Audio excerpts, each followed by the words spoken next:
Humanité. Le podcast. Pour ce 5e épisode, 2 nouveautés. C'est la première fois que je reçois un homme sur le podcast et c'est un format différent aussi que je propose puisqu'il s'agit d'une conversation que j'ai avec Maxence, 16 ans et demi, et on y échange sur le thème de l'hypersensibilité. Alors Maxence, lui, il a découvert sa haute sensibilité ado il y a un peu plus de 2 ans et moi la mienne, j'avais passé 30 ans. J'ai trouvé que le parallèle, du coup, il était hyper intéressant et du coup, c'est ce que je voulais vous partager aujourd'hui. Alors c'est un thème que j'ai trouvé important de développer parce que déjà, il concernerait plus de 30% de la population mondiale et pourtant c'est encore très mal connu et reconnu. Le terme en lui-même, déjà, il est mal utilisé en français puisqu'ici on parle de hypersensibilité et qui dit hyper dit en excès, en trop, alors que c'est pas le cas. C'est juste le curseur de la sensibilité qui est différent des autres personnes. Il n'y a rien en trop, c'est juste différent. C'est en fait une mauvaise traduction du terme qui a été mis à jour par Hélène Aron, qui est psychologue et chercheuse en psychologie, qui est highly sensitive et qui voudrait plutôt dire hautement sensible. Alors l'hypersensibilité, c'est pas une maladie, c'est un tempérament, un curseur de sensibilité différent. Donc il n'y a rien à soigner en fait. Il y a juste à savoir gérer et comment je gère mes émotions. Soit on est avec cette haute sensibilité, soit notre sensibilité, elle peut grandir aussi du fait des épreuves qu'on peut avoir dans la vie. L'environnement, il est déterminant puisque si l'enfant grandit lui-même avec des parents hautement sensibles, ils vont avoir tendance à sensibiliser naturellement l'enfant qui deviendra lui-même plus perméable et saura composer avec cette particularité. En revanche, si l'enfant il grandit dans un environnement peu enclin aux émotions, voire même qu'il les nie, avec des phrases comme «tu vas pas faire ton pleurnicheur», «arrête de pleurer tout le temps pour rien», il est beaucoup trop sensible cet enfant, «arrête avec tes caprices», l'enfant il va grandir en pensant que ses émotions elles sont pas valables et du coup il va naturellement les cacher. Adulte, ça devient des personnes qui soit sont explosives, soit en gardant tout à l'intérieur, quitte à ce qu'un jour le système il craque.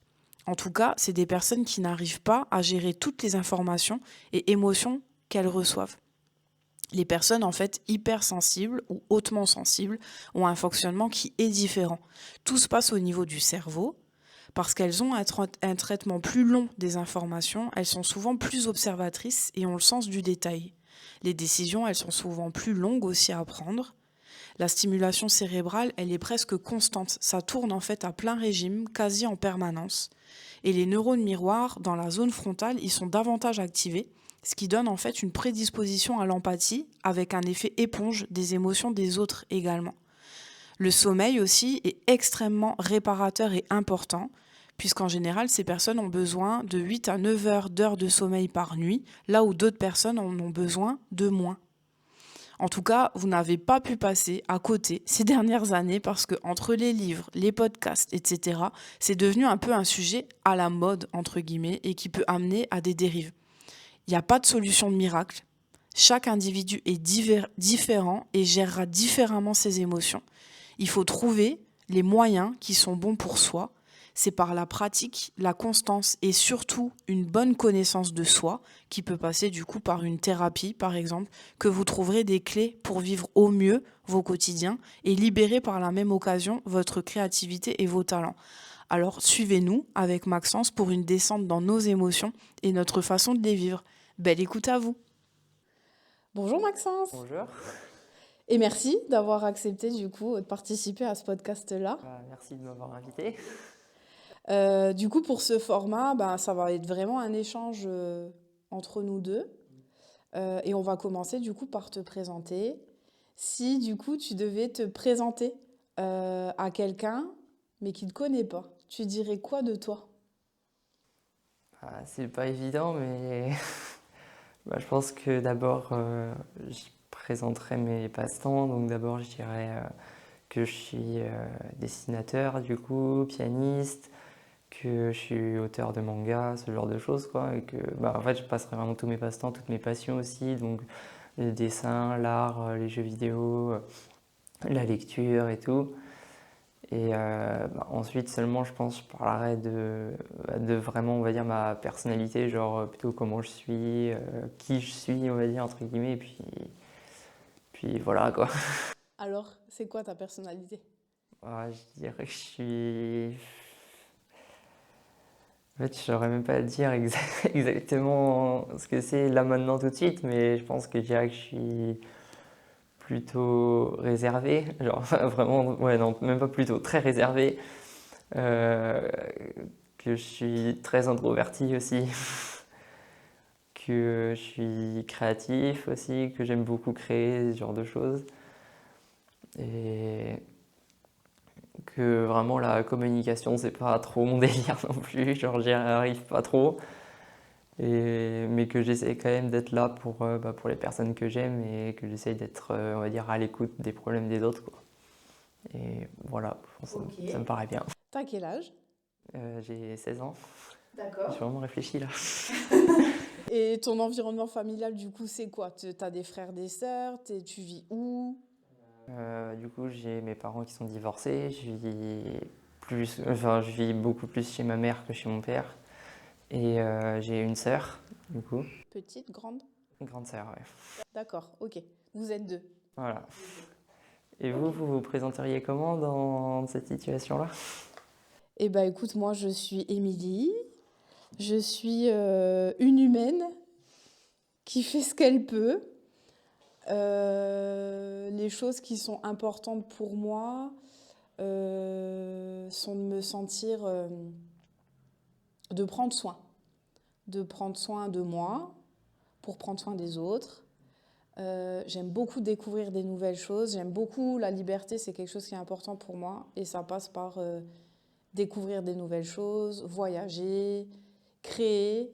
L'art aussi, c'est quelque chose qui me parle et où on se rejoint du coup pas mal là-dessus. Euh, et voilà, qui aime la tranquillité, mais en même temps l'agitation. Je suis pleine de paradoxes et j'essaye de trouver mon équilibre là-dedans. Mais ça tombe bien parce que j'ai une vie pour expérimenter et me sentir pleinement vivante parce que pour moi, ça, c'est très important. Donc, voilà. Comment, alors on va commencer du coup par toi. Comment toi, t'as découvert que tu étais plus sensible que les gens autour de toi? Est-ce que déjà tu l'as découvert tout seul ou il a fallu qu'on te le dise ou toi tu remarquais qu'il y avait quelque chose qui... On va dire, depuis que je suis enfant, j'ai toujours, on va dire, entre guillemets, senti que j'avais des réactions un peu plus fortes à certaines choses et des réactions qui étaient limite inexistantes par rapport à d'autres. Du coup, je sentais que vraiment mes réactions n'étaient pas du tout les mêmes et mes ressentis n'étaient pas du tout les mêmes comparés à d'autres personnes. Mais j'ai jamais vraiment, on va dire, ça m'a jamais vraiment fait tilt dans ma tête. Je me suis jamais dit, ah, mais peut-être que je suis hypersensible ou quoi. Et j'ai jamais vraiment réfléchi, du coup, bah, c'est en séance avec vous que j'ai compris. Et c'est à ce moment-là que vraiment il y a tout qui s'est activé, quoi. Et c'est là que vraiment je me suis rappelé tout et je me dis, ah ouais, mais c'est vrai en fait. Et du coup, je me suis rappelé tout alors que j'avais finalement presque tout oublié, quoi. Comment, comment tu te sentais par rapport aux autres? Qu'est-ce que tu sentais comme décalage? On va dire que. En fait, je sais pas si je sentais réellement de décalage parce que je pense que la plupart des personnes avec qui j'étais fourré tout le temps, la plupart des personnes avec qui je sortais et tout, c'était aussi des personnes qui étaient particulières, disons, on était un peu les gens bizarres, on va dire, dans notre groupe. Mais du coup, je sais que j'ai en tout cas une amie qui est HPE, donc haut potentiel émotionnel. Donc du coup, déjà, par rapport à elle, je me sentais pas tellement différent, quand même un petit peu, mais beaucoup moins. C'est juste par rapport à d'autres amis, effectivement, où là, je me sentais pas trop différent quand même, mais je sentais effectivement que par rapport à certaines situations, j'avais des réactions plus fortes qu'eux. Et je me disais, en fait, je me posais des questions, je me demandais, mais est-ce que c'est moi qui surréagis par rapport à la situation ou est-ce que c'est eux qui juste réagissent pas du tout? Ouais, il y avait ce truc de te dire est-ce que c'est normal, pas normal Ok, ça tu t'es souvent posé la question.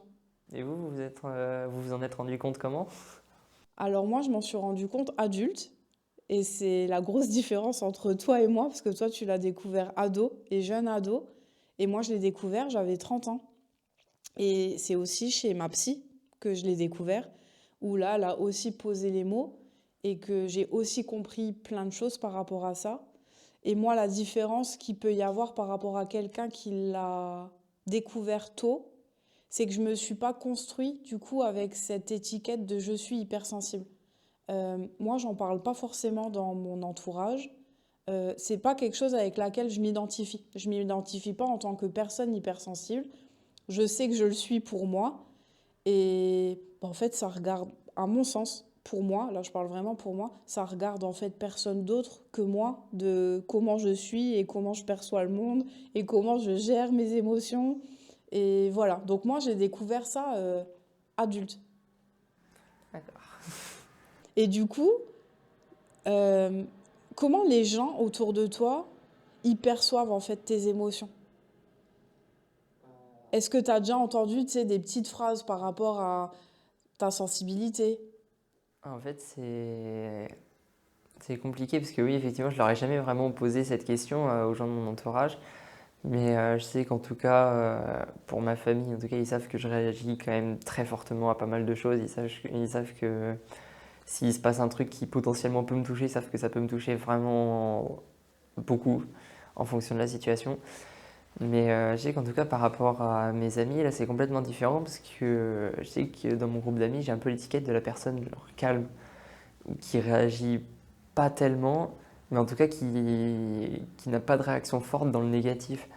Donc pour ce qui est des réactions de colère, de tristesse ou quoi, je le montre pas beaucoup devant mes amis, mais en même temps, je sais même pas si c'est parce que je me renferme ou juste parce qu'elles me viennent pas naturellement les réactions. Mais je sais qu'en tout cas, oui, dans mon groupe d'amis, je suis étiqueté comme la personne calme qui vraiment ne s'énerve jamais, qui ne pleure presque jamais, mais voilà. Ok. Donc voilà, je pense que c'est ça la vision qu'ils ont de moi. Et au niveau de tes parents, par exemple, est-ce qu'il y a une différence de réaction? Comment ils le gèrent, eux, tes émotions? Est-ce qu'ils t'accompagnent plutôt là-dedans ou est-ce que plutôt ils savent pas faire alors c'est compliqué?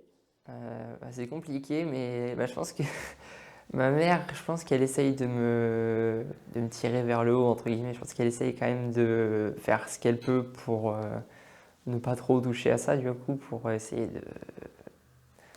Je sais pas comment dire exactement, mais en tout cas, elle essaye de m'aider dans ce domaine-là. Et comment ils t'aident?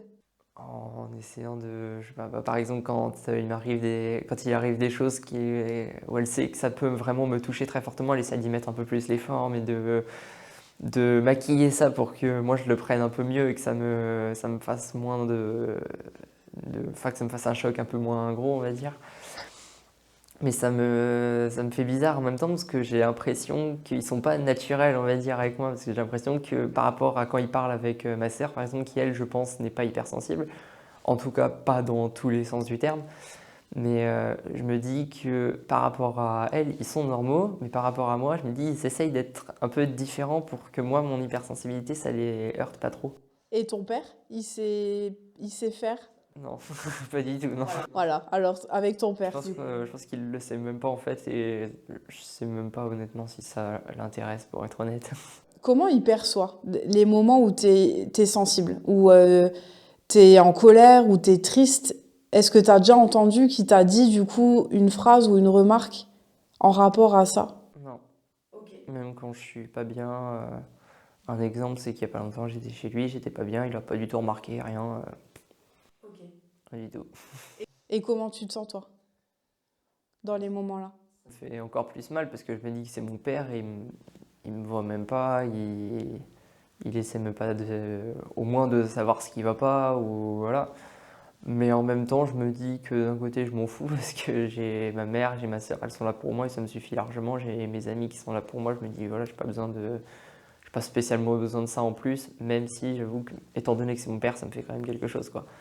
Et au moment où, en tout cas, t'es chez lui, si là tu parles de ton exemple où quand t'étais chez lui, t'étais pas bien et qu'il s'en est pas rendu compte, est-ce que ça amplifie du coup du moment? Est-ce que ça amplifie tes émotions que tu ressens au moment? Sur le moment, non, mais après coup, oui. Ok. Dans quel sens? Après coup, c'est quand t'es plus chez lui? Voilà, c'est ça, c'est quand, par exemple, je pars de chez lui pour ensuite aller chez ma mère et que là, c'est à ce moment-là, généralement, que je me rends compte que par rapport à ma mère, elle est là pour moi, elle voit quand ça va pas et tout. Et c'est là que je me rends compte que lui, par rapport à elle, il est pas là du tout, il voit pas quoi. Est-ce que là, tu peux réagir du coup et te laisser aller? Très peu, Dans les moments-là, ok. vraiment peu, oui. Je me laisse très rarement aller, donc oui. Comment ça fait quand tu te laisses aller? Bah, ça fait bizarre sur le coup parce que j'ai vraiment pas l'habitude. C'est très très rare. Mais on va dire que En fait, j'ai l'impression que même pendant que je me laisse aller, j'ai l'impression que mon esprit il se renferme quand même tout seul. Parce que même quand j'ai envie de me laisser aller, de pleurer ou d'exprimer ma colère, Voilà, laisser aller, on parle de pleurer, hein. donc quand j'ai envie par exemple de pleurer et que je me mets à pleurer, là en même temps je me dis bah c'est ce que je voulais, mais en même temps j'ai l'impression que j'arrive pas à pleurer comme je veux et de vraiment tout sortir. Est-ce que c'est le fait qu'il y ait quelqu'un? Est-ce que ça te freine ou pas? Même pas, non. Ok. Parce que bah, justement la dernière fois que ça m'est arrivé, j'étais tout seul, j'étais renfermé dans ma chambre et j'ai pas réussi. Genre, j'ai commencé à pleurer et je pleurais un peu, on va dire un peu timidement et j'arrivais pas vraiment à tout expulser d'un coup et je sais pas pourquoi. Ok. Et vous, du coup, quand vous ressentez des émotions vraiment fortes, vous réagissez comment à peu près? Bah écoute, j'en prends soin. J'en prends soin parce qu'en plus, avec le métier que je fais où je reçois des émotions toute la journée, du coup, de personnes en face de moi, j'ai intérêt à être quand même assez droite dans mes bottes par rapport à mes émotions à moi. La première chose que je fais, c'est que j'identifie que là, il y a quelque chose qui est en train de me peser. Je vais te donner un exemple, ça va être plus facile. La- En fin de semaine dernière, je me sentais tendue, mais tendue dans le sens à fleur de peau. Je sentais bien que mes émotions, elles étaient exacerbées. Et quand je suis rentrée, en fait, le soir de ma journée de travail, j'ai pris une douche super chaude. Elle m'a fait vachement de bien. C'était déjà un premier pas, tu vois, vers la libération de mon émotion. Je suis sortie de la douche et j'ai dit à mon compagnon, écoute, là, je me sens émotive et j'ai besoin de pleurer. Du coup, bah, j'ai commencé à pleurer. Mon compagnon, il m'a demandé ce qu'il y avait. Je dis, c'est rien, j'ai juste besoin de décharger. Ça a duré 5-10 minutes. Ça s'est arrêté naturellement. Et après, du coup, j'ai passé la soirée à me reposer. Ça m'a fait beaucoup de bien. Et le week-end, du coup, il y avait des choses que j'avais prévues que j'ai décalées en expliquant simplement à mes proches que là, j'étais fatiguée et que j'avais besoin, tu vois, de prendre soin de moi. Ça, typiquement, j'ai réussi à gérer mon besoin au moment-là. Et en fait, c'est passé. Et en fait, après, je me sens bien parce que je réponds à mon besoin du moment. Et en fait, ça peut dépendre à chaque fois, tu vois. Des fois, c'est aller marcher dans la nature, des fois, c'est prendre mon carnet et écrire, des fois, c'est prendre un autre carnet et peindre. En fait, ça dépend vraiment. Et c'est vraiment l'importance, en fait, de se connaître et d'apprendre à se découvrir. C'est que chacun, en fait, a besoin d'autre chose et que c'est OK, en fait. Toi, de façon générale, tu as besoin de quoi pour te sentir bien? Ou qu'est-ce qui te fait te sentir bien? Beaucoup de choses. Quand vraiment ça va pas, j'ai plusieurs options, on va dire. Soit je peux dessiner. En général, c'est ce que je fais, mais le problème, c'est que c'est peut-être pas souvent la meilleure option parce que du coup, ça me fait dessiner des choses que j'ai pas forcément envie de dessiner, comme des dessins qui sont très sombres, vraiment qui sont pas positifs du tout. En même temps, au moment-là, tu ressens pas quelque chose de positif. C'est sûr. C'est normal. C'est normal. Et puis quelque part, moi je trouve toujours ça bien avec l'art. Au moment où tu crées, c'est ton état émotionnel du moment. Donc même si t'aimes pas le voir, en fait à l'intérieur de toi, c'est exactement ce qui est en train de se passer. Voilà. Mais du coup, même si j'aime pas trop, on va dire, faire ce genre de dessin, c'est vrai que ça m'aide quand même beaucoup à m'apaiser, on va dire, dans ce genre de situation. Mais voilà, là, depuis du coup que j'ai commencé mon projet de manga à sortir, je peux dessiner mes personnages et ça me calme tout de suite, c'est sûr. Ça me fait me rappeler que j'ai quand même quelque chose d'important qui est là pour moi. Donc du coup, ça m'aide aussi à passer le stade émotionnel dans lequel je suis, quoi. Et quand tu crées, parce que toi, c'est par la création que ça se passe, euh, à la fin de ta création, peu importe hein, ton écriture, ton dessin, etc., est-ce que vraiment ton émotion, du coup, elle est passée? Pas entièrement, elle est passée, on va dire, je dirais, elle est à moitié, mais seulement à moitié, mais vraiment pas plus. Après, généralement, ce que je fais, c'est qu'après ça, j'essaie de la faire passer avec d'autres activités comme lire, jouer de la musique ou jouer aux jeux vidéo. Même jouer aux jeux vidéo, ça marche surtout. Mhm. Ou regarder des séries ou des films. en général, ça aide. Et ça t'aide à traverser du coup l'émotion. Ok. Et c'est comment toi quand tu ressens des émotions fortes? Euh, Déjà physiquement, où tu les ressens dans ton corps? Est-ce que c'est toujours au même endroit ou pas? Tu deviens comment avec l'extérieur? Enfin voilà, quand tu ressens une émotion forte, c'est comment? On parle d'émotions fortes dans le positif ou dans le négatif? Égal. Est-ce que déjà c'est pareil pour toi ou c'est différent? Complètement différent, quelle que Ok. soit Alors, l'émotion. Alors, bah, on va parler des deux. Commence par ce que tu veux. Dans le positif, je surréagis quand même forcément beaucoup à ce que je ressens.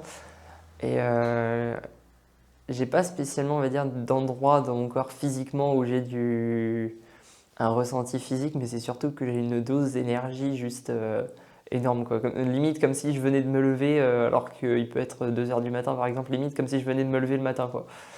Voilà, je reçois une dose d'énergie et d'adrénaline énorme, quoi, ça c'est sûr. Ok. Mais à l'inverse, quand du coup j'ai une... Et du coup, si on peut juste rester sur la positive pour l'instant, vis-à-vis des autres, t'es comment au moment-là? Moi, en général, je suis tout seul. Ok. C'est-à-dire, quand je reçois une émotion vraiment positive, je pars.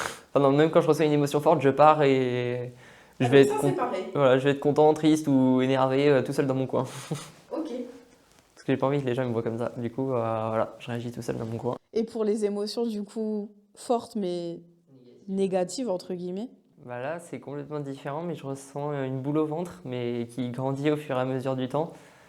Et bah, ça peut être dans plusieurs situations, ça peut être comme le manque d'énergie ou vraiment la colère, la tristesse, vraiment des émotions qui sont vraiment fortes, mais très négatives.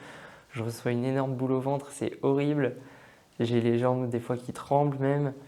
Je dirais quasiment un mois maintenant, j'ai ressenti une peur énorme quand j'étais en cours.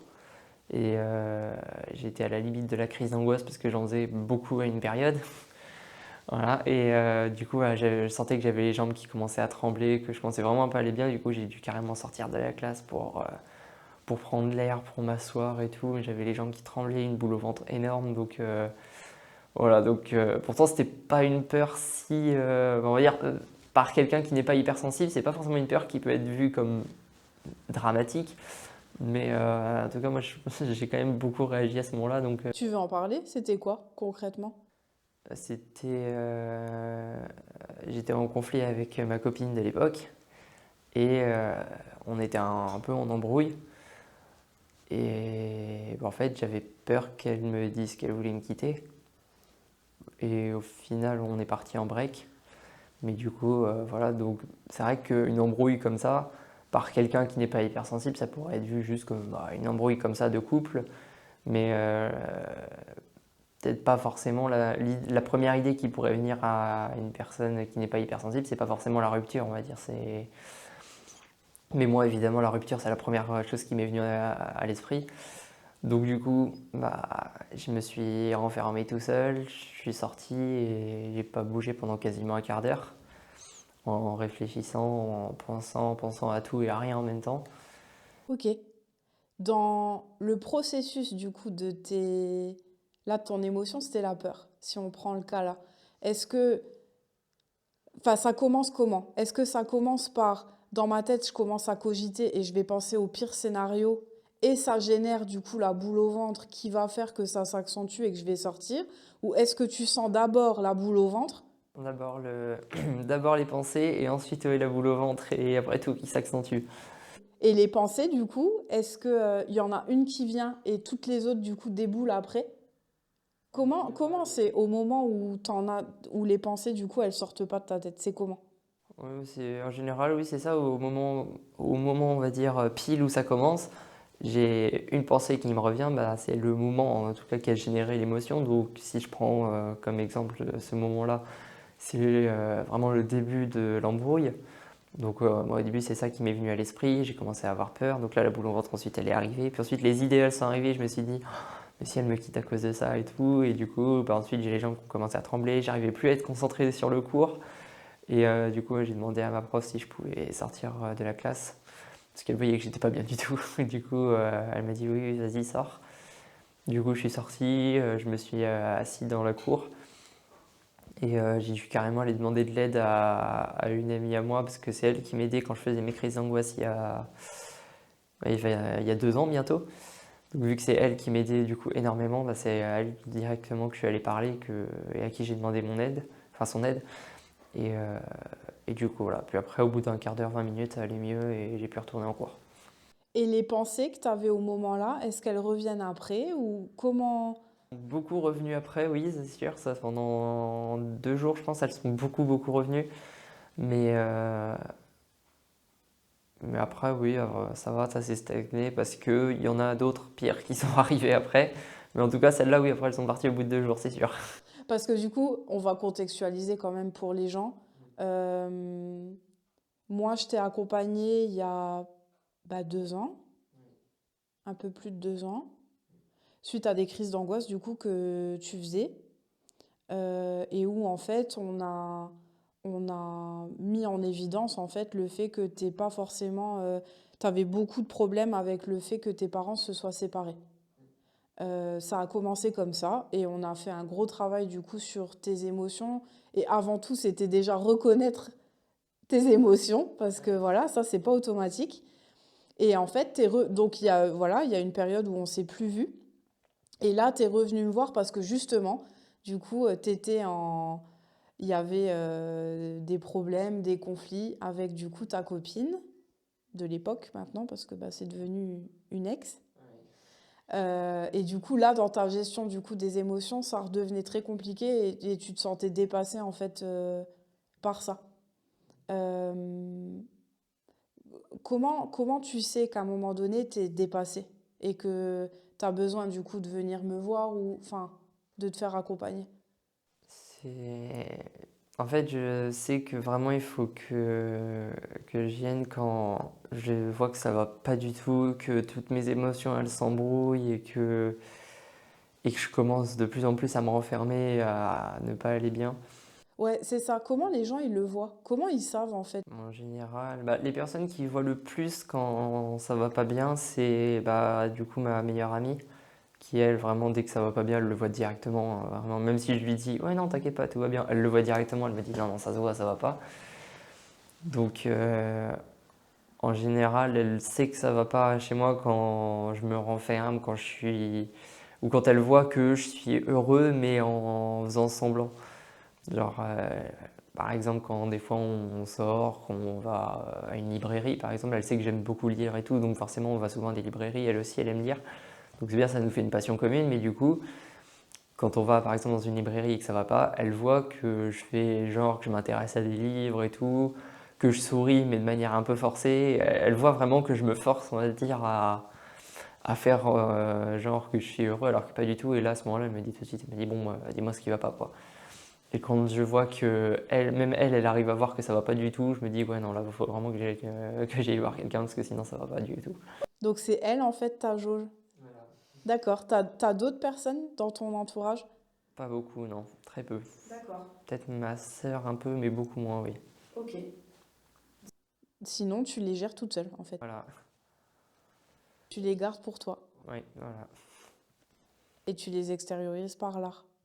Et vous, du coup, votre entourage réagit comment à peu près quand vous avez des émotions fortes, difficiles, on va dire, à contrôler? Alors, avec mon entourage, bah écoute, ça dépend. Ça dépend. Moi, je scinde vraiment deux univers. Il y a mon entourage de cœur, celui vraiment que j'ai choisi d'avoir à mes côtés. Et il y a l'entourage, du coup, bah, c'est ma famille de sang, ma vraie famille, du coup. Et là, du coup, bah, c'est pas du tout la même chose. Ils réagissent pas du tout de la même façon. La famille, du coup, de cœur, bah, eux, ils réagissent comme j'ai besoin qu'ils réagissent. Il y a beaucoup d'amour. Ils m'acceptent vraiment comme je suis. Je les accepte vraiment comme ils sont. Donc en fait, les rapports, ils sont fluides, c'est authentique. Ça amplifie les liens. Et vraiment, les liens, ils sont hyper solides. Et ça, c'est super joli, vraiment. Et du coup, comment réagit mon entourage familial, famille de cœur? Bah là, c'est plus compliqué. C'est plus compliqué parce que, par exemple, une personne de mon entourage familial, ça va être oh non, mais Émilie, il faut pas te mettre dans des états comme ça.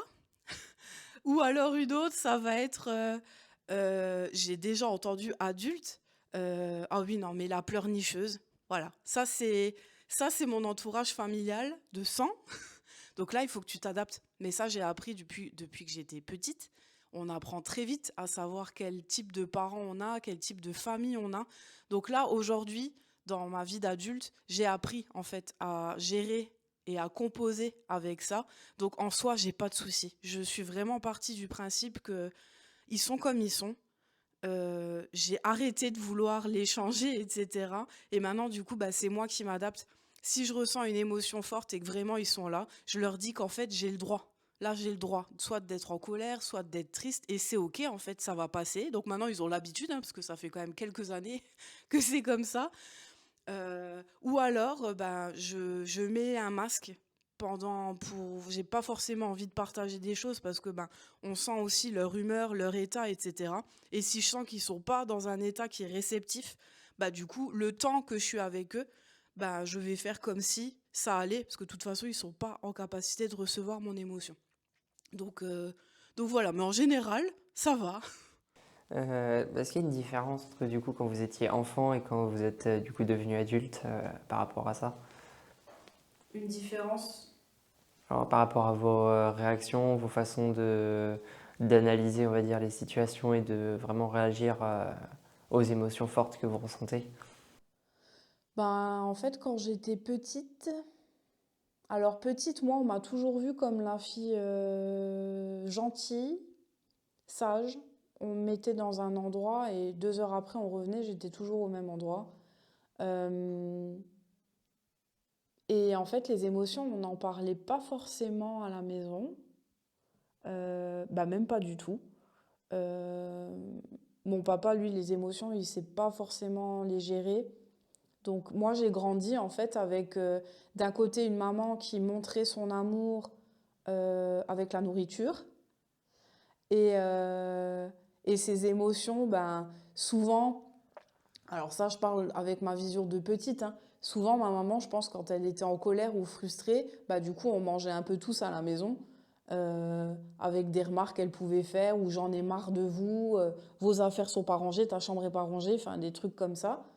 Et mon père, alors lui, les émotions, je ne sais pas trop comment il les gérait. Il pouvait avoir des excès de colère, mais voilà, c'était pas un sujet. Donc moi, j'ai grandi. Déjà, j'ai été fille unique pendant 10 ans. Donc moi, j'ai grandi en fait en me satisfaisant toute seule. J'étais toute seule quand j'étais petite, donc j'ai grandi bah, en étant toute seule. Donc ça, c'est quand même un gros avantage que j'ai maintenant dans ma vie d'adulte, c'est qu'en fait, je ne m'ennuie jamais. Et j'ai besoin de moments où je suis seule et dans le calme, comme j'ai besoin de moments où je sociabilise. Mais là où je me recharge le plus, c'est quand je suis toute seule.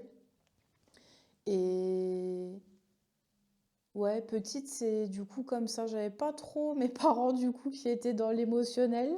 Et du coup, moi, mon émotionnel, bah, je pense que en tout cas, le souvenir que j'ai de moi petite, c'est que j'étais un peu sans émotion.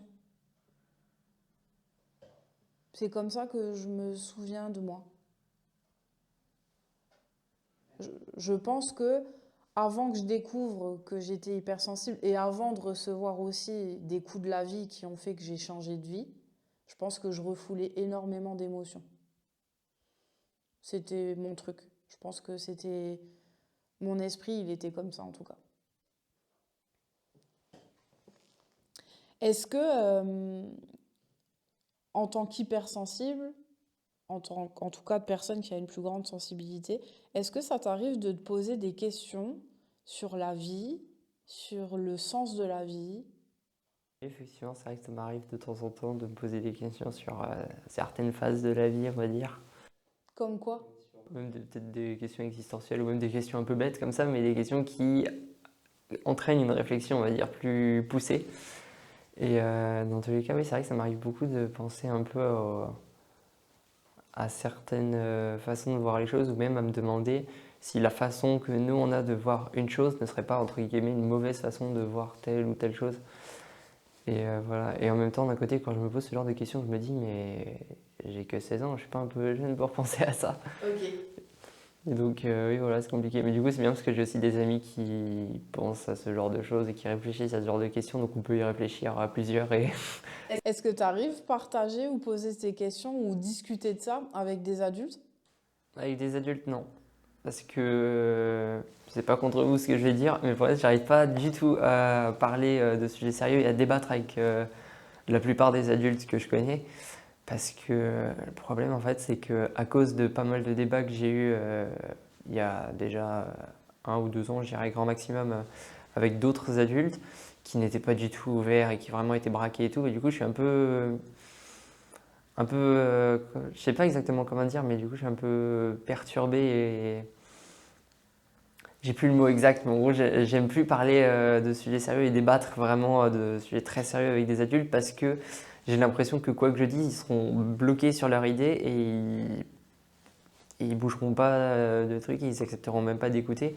Surtout quand par exemple je débat même avec mes parents, par exemple, je débat avec eux ou de sujets ou quoi, ou même pendant, même pas forcément pendant des débats, pendant que on est énervé l'un contre l'autre et du coup on se crie dessus parce que bah, maintenant j'arrive mieux à résister entre guillemets quand je suis pas d'accord sur un sujet.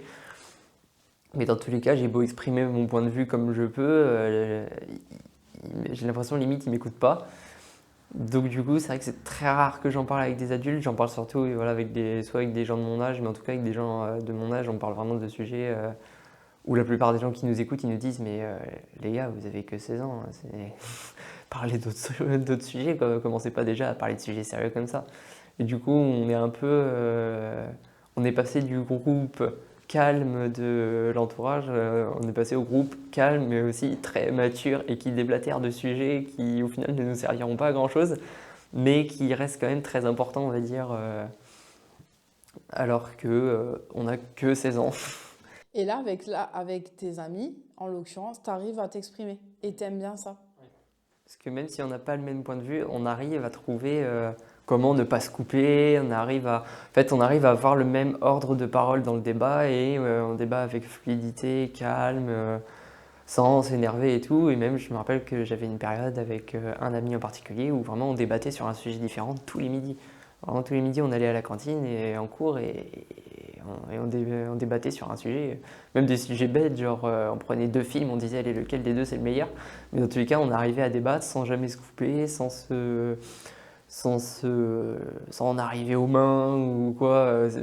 Si on n'était pas d'accord, non, vraiment, on était Dans le respect. voilà, toujours dans le respect, on arrivait à débattre tout à fait normalement et tout à fait calmement, quoi. Chose qui est hyper rare quand même chez les adultes. Quand tu vois des débats, en fait, c'est vrai, on débat plus en fait aujourd'hui. C'est même plus des débats, maintenant c'est des prises de tête, quoi. Bah en fait, c'est chacun donne son opinion et chacun reste fixé sur son avis ou ce qu'il va penser et du coup, les gens n'écoutent plus. Et dès qu'il y a quelqu'un, de toute façon, qui ne pense pas la même chose que nous, bah avec les réseaux, il suffit qu'en fait, on coupe, on bloque cette personne, on supprime le commentaire qui nous dérange. Et du coup, c'est chouette parce que ça, pour le coup, je savais pas que les ados, du coup, ils pouvaient avoir ce genre de discussion et je trouve ça hyper, hyper important. Moi, je trouve que après avoir analysé quand même beaucoup de débats pour des sujets de cours ou même pour le plaisir ou quoi, j'ai vu qu'il y avait 2 mots qu'on répétait souvent entre amis quand on était en débat, et ceux-là, je les ai jamais retrouvés dans un débat entre adultes. C'est tout bête, c'est vrai. Genre, j'ai jamais entendu dire des adultes, par exemple, s'ils ont une opinion différente, ils ne vont jamais dire c'est vrai, mais, ou même oui, je suis d'accord, mais non, jamais. Ils vont toujours rester sur leur position, et j'ai jamais entendu, par exemple, dire oui, c'est vrai qu'effectivement, on peut prendre ce côté-là, t'as raison.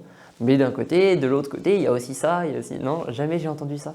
Et du coup, c'est ça ça m'a fait bizarre parce que je me suis dit, putain, j'espère que quand je débattrai plus tard avec mes amis, je vais pas être pareil et rester bloqué sur mes opinions. J'espère que je pourrai toujours continuer à dire, ouais, c'est vrai, effectivement, je comprends ton point de vue, mais voilà. J'espère. Alors ça, je te le souhaite parce que pour le coup, c'est un truc qui manque, je trouve, aujourd'hui. Vraiment. C'est cool, ça. Et vous, du coup, ça vous arrive aussi de vous poser des questions un peu sur la vie ou ce genre de choses? Beaucoup. Beaucoup trop. Beaucoup trop, mais je pense que pareil, j'ai toujours plus ou moins été comme ça. Très jeune déjà, je préférais être avec les adultes plutôt qu'avec les enfants. Donc forcément, ça amène à une maturité et puis à des réflexions autres que ben, les gens de mon âge.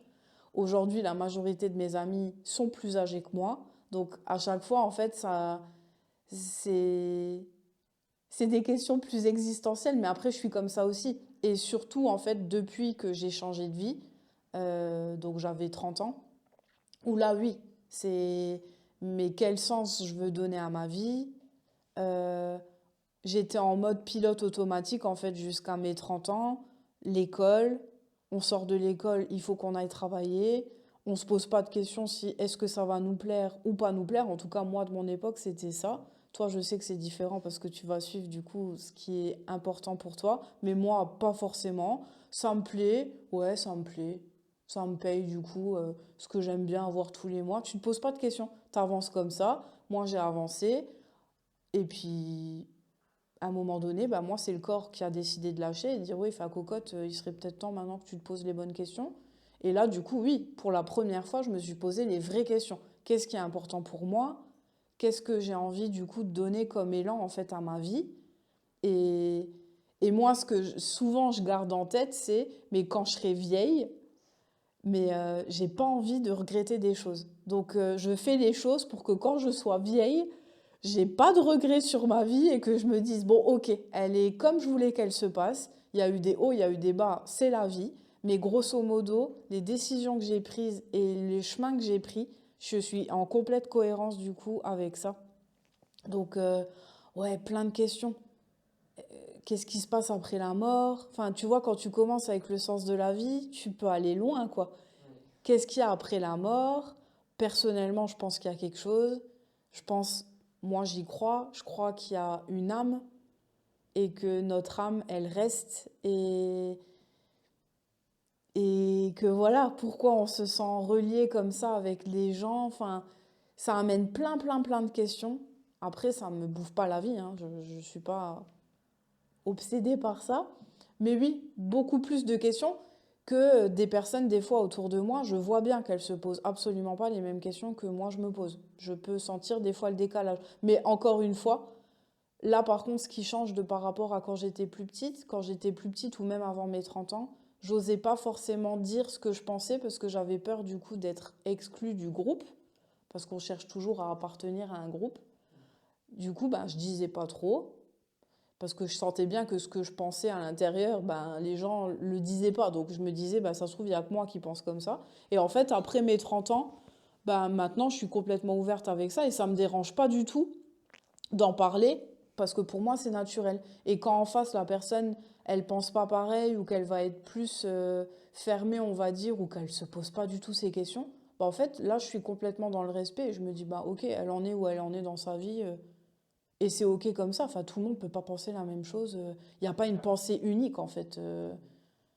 Et c'est ce qui fait notre richesse aussi. C'est parce qu'on pense différemment que ben, on est humain aussi. Et c'est ça qui est cool, quoi. C'est que ben, c'est là qu'on peut avoir des vrais échanges. C'est là qu'on se sent vivant, en fait, dans le lien avec la personne en face de nous. Enfin, je sais pas ce que t'en penses, mais Oui, c'est vrai. c'est vraiment ça, quoi. C'est sûr qu'une discussion, c'est quand même plus amusant quand la personne n'est pas d'accord. Comme ça, on peut à chaque fois donner des arguments et tout. Plutôt que quand la personne est d'accord, on dit tu penses que ça c'est vrai? Oui, point. Voilà quoi. Ouais. C'est-à-dire c'est plus amusant quand la personne n'est pas d'accord parce qu'au moins on a des arguments à donner, des trucs sympas à dire. Alors que si elle est d'accord tout le temps, on dit qu'est-ce que tu penses de ça? Oui, c'est bien. Ouais, je suis d'accord. Point. Voilà. Non, c'est enrichissant. Puis sans, tu vois, moi, le mot argument, je le rattache à j'essaye de convaincre. J'essaye pas de convaincre. Je pense comme je pense. Et puis, bah, la personne en face d'elle, elle pense comme elle pense. Et puis, en soi, c'est OK, tu vois. Mais il faut vraiment que ce soit OK, tu vois. C'est pas un truc d'apparence. Après, je suis pas là dans ma tête et je rumine et je me dis, oh là là, elle pense ça. C'est bizarre de penser comme ça. Pas du tout. Au moment de la discussion, je suis dans l'échange. Après, j'y suis plus, quoi. Enfin, c'est. C'est sûr. Euh, on va parler un peu du coup de ton art. Parce que toi, du coup, c'est ce qui te permet, tu passes par l'art en tout cas pour exprimer du coup qui tu es et les émotions du coup qui te traversent. Du coup, qu'est-ce que l'art t'apporte dans ta vie? L'art en général, vraiment avec un grand A. Tout. Bah, si on prend vraiment en compte tout ce qui peut être catégorisé comme de l'art, si, imaginons si je devais supprimer tout ce qui est en rapport avec l'art dans ma vie, j'ai plus rien. Parce que si on prend vraiment tout, mes passe-temps principaux, c'est l'écriture, le dessin, la lecture, la musique et le jeu vidéo. Et au final, bah, si je prends les 5, ça me fait le dessin, c'est de l'art. Donc déjà, j'ai plus de dessin, donc j'ai plus 80% de mon temps. J'ai plus le piano, du coup, j'ai plus de musique. J'ai plus d'écriture, donc voilà. J'ai plus de lecture, ni manga, ni livre, ni BD, rien. Et les jeux vidéo, d'une certaine façon, c'est de l'art aussi parce que ça entraîne de l'écriture, ça entraîne du dessin, ça entraîne de la création et tout. Donc, ça aussi. Et ouais, du coup, il me reste plus rien, quoi. Mais en quoi c'est important du coup tout ça? Pour toi, en quoi c'est important? Ça m'aide un peu à m'évader, à me libérer de ce qui va ou même de ce qui va pas, ou même juste à passer du bon temps et à être heureux, quoi. Et voilà, bah, si je peux prendre un exemple tout bête, c'est que bah, du coup là il y a 2 jours, on était le 14 février, donc la Saint-Valentin, je sentais que ça allait pas bien se passer parce que bah, du coup ma rupture a été récente, je me dis ouais Saint-Valentin et tout ça va mal se passer, je sens que ça va pas aller. Du coup je devais aller voir un film au cinéma avec ma mère, qui est en fait mon 6e passe-temps, je l'ai pas précisé, qui est aussi de l'art aussi, donc forcément si je le supprime ça va pas non plus. Mais du coup je devais aller voir un film au cinéma, bon on n'a pas pu le voir non plus, je me dis bon la soirée commence bien. Et au final, bah, je me suis dit, bon, qu'est-ce que je peux faire? Et du coup, j'ai mixé plein de passe-temps différents. J'ai juste mixé la musique et le jeu vidéo. Puis du coup, j'ai joué à un jeu vidéo toute la soirée avec la musique sur mon enceinte à faire le con toute la soirée. Et au final, voilà, je pensais à rien d'autre. Puis je me suis amusé comme un dingue et voilà. Et tu te sens comment du coup quand tu crées? Alors, quand je crée, par contre, c'est complètement différent de quand, quand je joue ou que j'écoute. Ça, c'est sûr, c'est complètement différent de quand je crée parce que on va dire quand je joue, que j'écoute de la musique, que je joue, non même pas que je lis un livre ou une série ou quoi, c'est vrai que là je me dis que j'admire le travail de quelqu'un, et j'analyse, je regarde et j'aime le travail d'une personne, je me dis ce qui est génial, mais quand je crée c'est du coup le strict inverse, je me dis que un jour c'est des personnes qui vont regarder et lire mon travail à moi, et en même temps ça me rend heureux parce que je me dis que peut-être un jour il y aura des personnes qui verront mon travail de la même façon que moi je vois le travail des autres. Et en me disant ça, bah moi forcément ça me fait plaisir. Et en même temps, je me dis que mon travail, il est surtout là pour moi. Et quand je le fais, en fait, limite, je pense à rien. Même si je me mets une musique en fond ou une vidéo YouTube, un film, une série, n'importe quoi. Quand je dessine, je suis enfermé tout seul dans ma bulle. Je suis enfermé et je pense à rien d'autre que à ce que je suis en train de faire. Et donc forcément, j'arrive pas vraiment à me dire, c'est vrai que ça peut être vu de façon bizarre par des personnes, parce que c'est vrai qu'il y a des personnes qui voient l'art d'une manière bizarre, des gens qui voient les artistes d'une manière bizarre, et j'arrive vraiment plus du tout à voir le côté négatif que peut entraîner le fait d'être artiste, et je vois vraiment que le positif, et je vois rien d'autre, quoi. Donc du coup, ça m'aide à m'évader, à me libérer d'une certaine manière, et à ne pas penser au négatif que ça peut entraîner, quoi. Mhm. Ça t'anime en fait. Voilà. C'est quoi le négatif que tu peux entendre sur les artistes? Oh là, j'en ai entendu plein des choses, mais par exemple des gens qui disent ouais, par exemple, quand tu vas en école d'art, t'es sûr que toutes les personnes qu'il y a dedans, ils sont forcément gays. Alors moi déjà ça, je me dis, bah, remarque, les personnes elles pensent ce qu'elles veulent, mais bah juste non. Je me dis, ou alors les gens qui disent, ouais mais de toute façon les gens en école d'art, t'as vu comment ils sont habillés, ils sont bizarres. Je dis, non, pas forcément. Il y a des gens aussi qui s'habillent tout à fait normalement en école d'art. Ou des gens qui disent, ouais, les artistes, ils sont perchés, ils sont dans leur monde et tout, ils sont bizarres et tout. Bah, non plus, quoi. En fait, c'est plein de préjugés, forcément, sur les artistes. Bon, il y en a partout, des préjugés, mais en particulier sur les artistes, ils sont rarement positifs, mis à part sur les amateurs d'art ou les lecteurs ou quoi. Là, à ce moment-là, forcément, les gens, ils savent que c'est de l'art, ils savent qu'ils admirent eux-mêmes de l'art, donc forcément, ils savent que c'est un gros travail derrière, et voilà. Mais les gens qui comprennent pas tout le travail qu'il y a derrière là, ils voient juste les artistes comme des gens perchés et bizarres. Et du coup, bah, moi, ça me fait mal au fond de me dire qu'il y a des gens qui vont me voir, ou peut-être même encore déjà aujourd'hui, qui me voient comme quelqu'un de perché et bizarre. Ça te dérange? Oui. Pourquoi? Parce que déjà j'ai des gros problèmes de confiance en moi depuis longtemps, même si ça s'est un peu calmé, ils sont quand même toujours là. Et je me dis que déjà là, si en plus le simple fait par exemple de me balader avec ma pochette d'art, je me dis si le simple fait de faire ça, ça fait que des gens me voient comme un bobo qui se balade avec sa pochette d'art, qui va en école d'art et tout, donc forcément tout de suite un mec perché, riche et tout, je me dis si les gens ils me voient comme ça direct, voilà, c'est pas forcément, ça aide pas à la confiance en soi, quoi. C'est perturbant, on va dire. Même si ça se trouve, les gens s'en foutent royalement, hein. Par exemple, quand je monte dans le bus avec ma pochette, je suis sûr que toutes les personnes qui sont dans le bus, elles s'en foutent royalement du fait que j'ai une pochette d'art. Mais au fond, on va dire au fond de notre tête, il y a quand même un truc qui nous fait nous dire, mais imagine cette personne qui est là, elle nous voit comme ça, imagine elle nous voit comme ça et tout. Et du coup, ça fait un peu un frein, on va dire. Alors tu vois, ça je pense vraiment que c'est une différence qu'il y a, mais par rapport à l'âge. Euh, Typiquement, tu vois, ça je pense que c'est un truc, j'aurais ressenti exactement la même chose que toi à ton âge. Vraiment.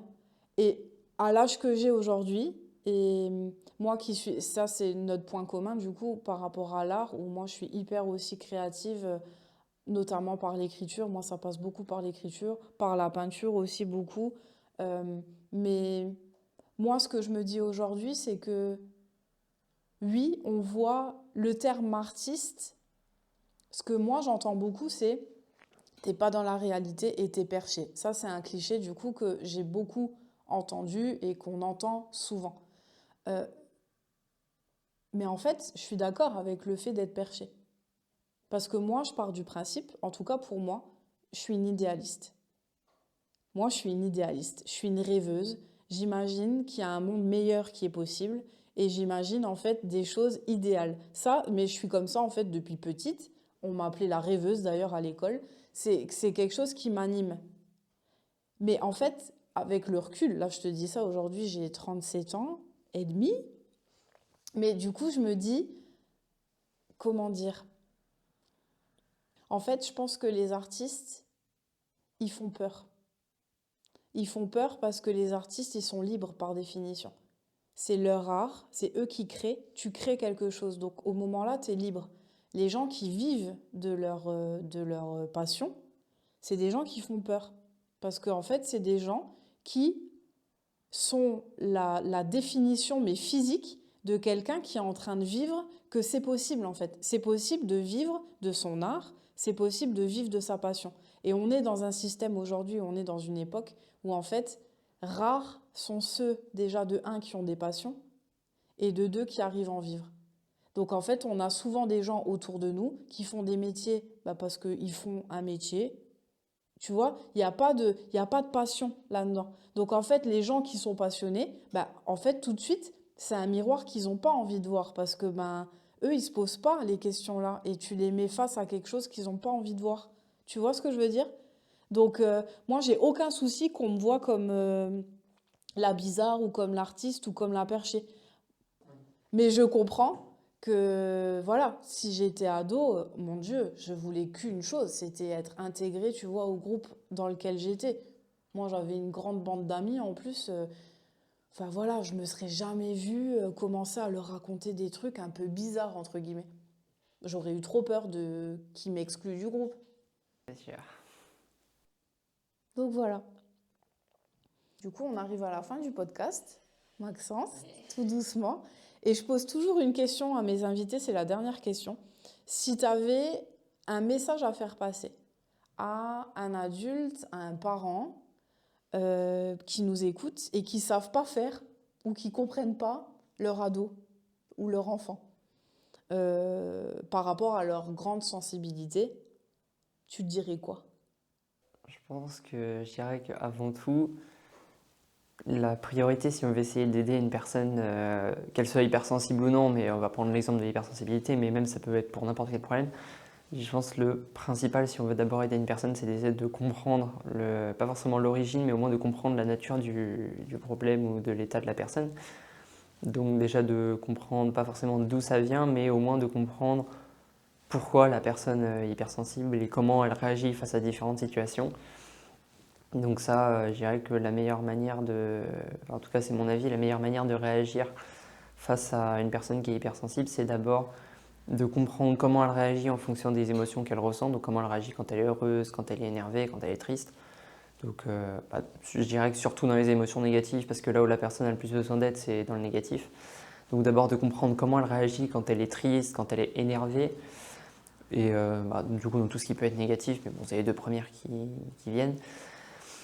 Et je pense qu'une fois qu'on a bien compris quelle est la réaction face à ce genre de situation, c'est à partir de ce moment-là qu'on peut essayer d'en déduire une façon de l'aider par rapport à ce que la personne ressent. Donc si la personne se renferme, il ne faut pas la laisser se renfermer parce que ça la fait plus souffrir qu'autre chose.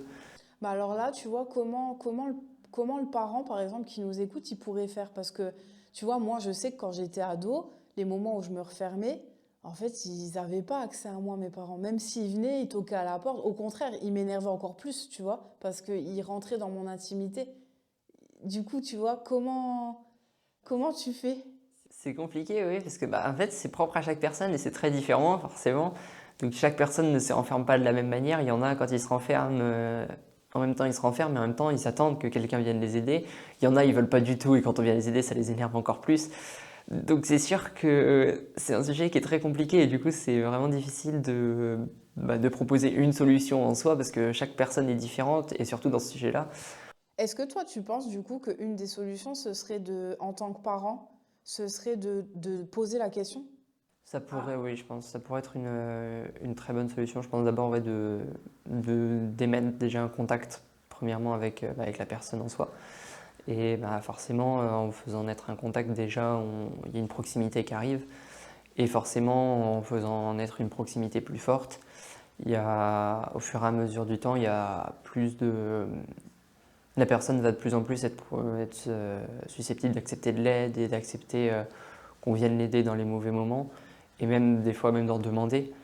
Donc je pense qu'avant tout pour aider une personne qui est hypersensible, ça passe d'abord par la compréhension de la personne et de ses problèmes et ensuite, Donc par l'écoute. voilà, donc ensuite premièrement de l'écoute et ensuite d'en déduire ce qu'il faut faire, s'il faut l'aider ou non, s'il faut la laisser ou pas. Si, vraiment, voilà, c'est vraiment tout dépend de ce que donne le résultat de l'écoute de la personne en fait. Donc du coup, j'aurais pas de message ou de solution à proprement parler à faire passer à... Ah bah c'est déjà pas mal ce que tu dis. Mais je veux dire, j'aurais pas de solution exacte de dire vraiment de faire ci ou de faire ça. Mais voilà, d'abord faire l'écoute, d'abord avoir de l'écoute et de la patience pour écouter la personne et d'attendre tout le temps nécessaire à la personne pour qu'elle puisse se confier. Et ensuite, à ce moment-là seulement, d'analyser et de voir de même quoi faire. Eh ben j'aurais exactement le même conseil. Du coup, si tu vois, tu m'avais posé la question, ce serait exactement le même conseil.